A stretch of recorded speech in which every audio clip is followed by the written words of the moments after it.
going to show you guys a few quick tips that anyone can do to troubleshoot and fix their garbage disposal 90% of the time and save having to pay a handyman $200, $300 to come out and do the exact same thing for you. Come on, let me show you.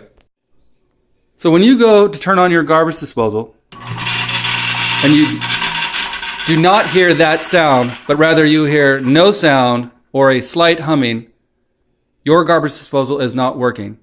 And we can fix both of those problems very easily. The first thing we want to do when working on a garbage disposal is unplug the garbage disposal. You'll see that it is plugged in underneath the sink. Always make sure it is unplugged when working on a garbage disposal. With the garbage disposal unplugged, the first thing we should do really is do a visual check down the garbage disposal. You can't really see in there, but sometimes you'll find spoons or can lids or something similar. And instead of sticking your hand all the way down there, sometimes I use a screwdriver or a spoon itself, and I'll just kind of go in there and see if I can find anything just using a screwdriver. In this case, we cannot. So the next thing we want to check is the outlet itself. See if there's power coming from the outlet. And what I've done is I've gone ahead and plugged in a hairdryer to it, something that I know works, and I'm turning it on. It doesn't work. One thing you need to remember, many times these outlets are connected to the actual switch themselves. So the outlet has power. If when we did our outlet test, there was no power going to the hairdryer, then we'd have to come out here to the circuit breaker. Most circuit breakers are on the outside of the house, as is mine, and you would just come in here. Hopefully yours is better marked than mine, but most likely mine would be where it says dishwasher, kitchen, and then you would just simply turn them off and turn them back on. Now that we know the garbage disposal has power, there's two very simple fixes we can try.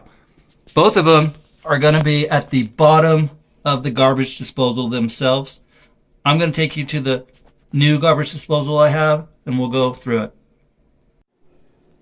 So here's my new garbage disposal. It's the exact same model as the one underneath my sink. And if we turn it to the bottom, we'll see that there is a reset button. This reset button is a breaker that essentially cuts off when the motor is working too hard. It will trigger, and all you need to do is push it in. You will definitely hear a click, and when you hear that click, it's pushed in. Go ahead and try the switch again. That might fix everything. If we're sure that the power was on and the reset button didn't fix the garbage disposal, the last thing we can try is fixing it with a garbage disposal wrench, $6 at Home Depot, or even a 1/4 inch hexagon wrench should work as well. What we'll do is we'll take the wrench and we'll just stick it right here in the center, and then we'll start to turn. So with the garbage disposal wrench in, you'll just give it a couple spins. And what we're doing here is the garbage disposal, all the food comes down the garbage disposal, and sometimes stuff gets caught. So by spinning the plate on the bottom, you're essentially just lowering it a little bit and making the holes bigger for the food or whatever's caught in there to go through. So here's how it would look in a real garbage disposal. You would just give it a few, even this sometimes works, but give it a few twists. And one thing, definitely make sure that your power cord is not plugged in. It's possible if this was plugged in that it'll start spinning and it could maybe hurt someone or cause an injury. So after giving it a few spins with our garbage disposal wrench, and of course plugging it back in, let's go ahead and try the switch again. Like I said, those three simple fixes should fix about 90% of your garbage disposal problems.